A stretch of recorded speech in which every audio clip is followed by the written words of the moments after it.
మీకు పొరపాటు కానీ బాధేస్తుంది సార్, బాధేస్తుంది. దాని మీద నా మీద కేసు పెట్టచ్చు, రేపు మళ్ళీ అనిల్ కుమార్ యాదవ్ ఇన్ని రోజులు వదిలేసామని చెప్పి నన్ను వెంటాడొచ్చు. ఏమి ఇబ్బంది లేదు, ఏమి ఇబ్బంది లేదు. చాలా రోజులైంది పోలీస్ స్టేషన్ దగ్గరికి మళ్ళీ ఇలా ధర్నాలకు వచ్చేదానికి. కానీ ఒక్కటైతే చెప్తున్నాం, మీరు ఎంతమందినైనా తీసుకోండి, ఏమైనా తీసుకోండి, కానీ మమ్మల్ని చూసి భయపడుతున్నారే, మమ్మల్ని చూసి క్యాంపులు పెట్టారే, అది చాలబ్బా వైసీపీ. ఆ ధైర్యం చాలు. ప్రతిపక్షంలో ఉన్న సంఖ్య తక్కువ ఉన్నా, మాకు సంఖ్య ఎక్కువ ఉండి మీరు తీసుకెళ్తుంటే అర్థం ఉంది. మాకు 12, మీరు 41 అన్నారు. మళ్ళీ ఎమ్మెల్యేలు ఎంపీలు ఓట్లు మీకే ఉన్నాయి, మాకు లేవు. అయినా హుటాహుటని ఈరోజు 6:30కి పాండిచేరి, 13 నుంచి గోవా. ఇది మీ పరిస్థితి. ఖచ్చితంగా వైఎస్ఆర్ కాంగ్రెస్ పార్టీ కార్యకర్తలకి వైసీపీ అండగా ఉంటుంది. కార్పొరేటర్లకు కూడా ఒకటే చెప్తా ఉన్నాం, మాతో వచ్చే వాళ్ళకి, మాతో ఉండే వాళ్ళకి, రేపు ఒకవేళ రావాలనుకున్న వాళ్ళకి అందరికీ ఒకటే చెప్తా ఉన్నాం. ఈరోజు మాతో నడిచే ప్రతి ఒక్క సోదరుడికి కూడా చెప్తా ఉన్నాం. అది నేనవచ్చు, నెల్లూరు సిటీ ఇన్ఛార్జ్ అయిన చంద్రశేఖర్ రెడ్డి గారు కావచ్చు, నెల్లూరు రూరల్లో ఉన్న విజయ్ కుమార్ రెడ్డి కావచ్చు, నెల్లూరు జిల్లాలో ఉన్న ప్రతి ఇన్ఛార్జ్ కావచ్చు. ఇది జగన్మోహన్ రెడ్డి గారి మాటగా చెప్తా ఉన్నాం. ఈరోజు మా కోసం కేసు పెట్టించుకుంటున్నారు. ఈరోజు మా కష్టాల్లో మేము కేసులు పడితే మాతో నడుస్తూ ఉన్నారు. ఈరోజు మా కోసం జైలుకి వెళ్ళేదానికి కూడా సిద్ధపడి ఉన్నారు. జైలుకి వెళ్ళి కూడా ఉన్నారు. రౌడీ షీట్లు పెట్టి కూడా ఉన్నారు. నిజంగా వాళ్ళు ఎవరు కూడా చాలామంది మాకు కనిపించకపోవచ్చు, కానీ మేము అందరికీ చెప్తా ఉన్నాం, ఖచ్చితంగా మీ రుణం తీర్చుకునే రోజు వస్తుంది. వాళ్ళ రుణం కూడా, మనకి ఇచ్చిన వాళ్ళ రుణం కూడా తిరిగి ఇచ్చే రోజు కూడా వస్తుంది. ఎవరు గొప్పోలం కాదు, ఎవరు తక్కువ కాదు. కాలం అనేది ఈరోజు వాళ్ళది, రేపు మనది. ఈరోజు మీకు ఉంది, మీ కాలం ఉంది. మీరేమి చేసినా చెల్లుబాటు అవుతుంది, మీరేమి చేసినా ఆట ఆడుతుంది, మీరు ఏమి మాట్లాడినా సరిపోతుంది, మీరు ఏమి ఇది చేసినా సరిపోతుందని మీరు అనుకుంటే ఖచ్చితంగా భగవంతుడు అనేవాడు రేపు మా రోజు 29లో కూడా వస్తుంది.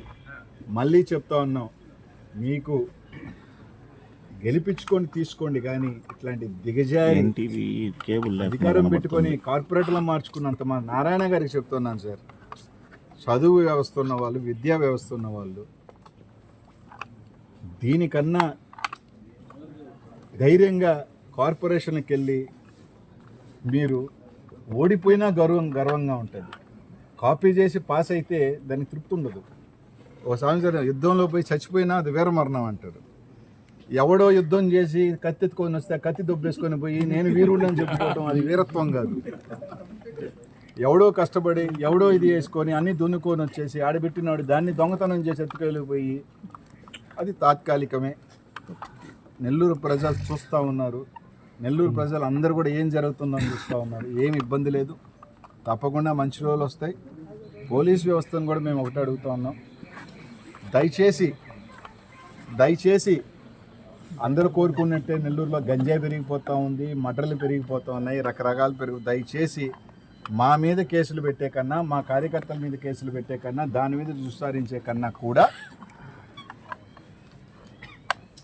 చాలా పనులు మీకు ఇంకా వేరే పనులు ఉన్నాయి. 8 గంటల పాటు పాపం మా సిఐ గారి పోలీస్ స్టేషన్ వదిలేసి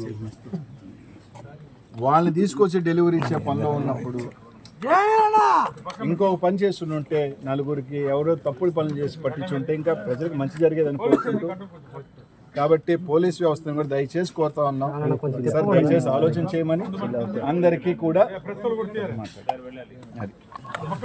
సార్ మాట్లాడారు. మనకి ఇచ్చిన వాళ్ళ రుణం కూడా తిరిగి ఇచ్చే రోజు కూడా వస్తుంది. ఎవరు గొప్పోలం కాదు, ఎవరు తక్కువ కాదు. కాలం అనేది ఈరోజు వాళ్ళది, రేపు మనది. ఈరోజు మీకు ఉంది, మీ కాలం ఉంది. మీరేమి చేసినా చెల్లుబాటు అవుతుంది, మీరేమి చేసినా ఆట ఆడుతుంది, మీరు ఏమి మాట్లాడినా సరిపోతుంది, మీరు ఏమి ఇది చేసినా సరిపోతుందని మీరు అనుకుంటే ఖచ్చితంగా భగవంతుడు అనేవాడు రేపు మా రోజు 29లో కూడా వస్తుంది. మళ్ళీ చెప్తా ఉన్నాం, మీకు గెలిపించుకొని తీసుకోండి, కానీ ఇట్లాంటి దిగజారి అధికారం పెట్టుకొని కార్పొరేట్లో మార్చుకున్నంత మా నారాయణ గారికి చెప్తున్నాను సార్, చదువు వ్యవస్థ ఉన్న వాళ్ళు, విద్యా వ్యవస్థ ఉన్న వాళ్ళు దీనికన్నా ధైర్యంగా కార్పొరేషన్కి వెళ్ళి మీరు ఓడిపోయినా గర్వంగా ఉంటుంది. కాపీ చేసి పాస్ అయితే దానికి తృప్తి ఉండదు. ఒక సంవత్సరం యుద్ధంలో పోయి చచ్చిపోయినా అది వీరమరణం అంటారు. ఎవడో యుద్ధం చేసి కత్తెత్తుకొని వస్తే కత్తి దొబ్బేసుకొని పోయి నేను వీరుడు అని చెప్పుకోవడం అది వీరత్వం కాదు.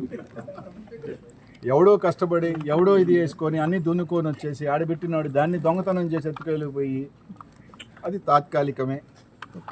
నెల్లూరు ప్రజలు చూస్తూ ఉన్నారు, నెల్లూరు ప్రజలు అందరూ కూడా ఏం జరుగుతుందని చూస్తూ ఉన్నారు. ఏమి ఇబ్బంది లేదు, తప్పకుండా మంచి రోజులు వస్తాయి. పోలీస్ వ్యవస్థను కూడా మేము ఒకటి అడుగుతూ ఉన్నాం, దయచేసి అందరూ కోరుకున్నట్టే నెల్లూరులో గంజాయి పెరిగిపోతూ ఉంది, మటర్లు పెరిగిపోతూ ఉన్నాయి, రకరకాలు దయచేసి మా మీద కేసులు పెట్టే కన్నా, మా కార్యకర్తల మీద కేసులు పెట్టే కన్నా, దాని మీద విచారించే కన్నా కూడా చాలా పనులు మీకు ఇంకా వేరే పనులు ఉన్నాయి. 8 గంటల పాటు పాపం మా సిఐ గారి పోలీస్ స్టేషన్ వదిలేసి వాళ్ళని తీసుకొచ్చి డెలివరీ ఇచ్చే పనిలో ఉన్నప్పుడు ఇంకొక పని చేస్తుంటే నలుగురికి ఎవరో తప్పుడు పనులు చేసి పట్టించుంటే ఇంకా ప్రజలకు మంచి జరిగేదని కోరుకుంటూ, కాబట్టి పోలీస్ వ్యవస్థను కూడా దయచేసి కోరుతా ఉన్నాం సార్, దయచేసి ఆలోచన చేయమని అందరికీ కూడా సార్ మాట్లాడారు.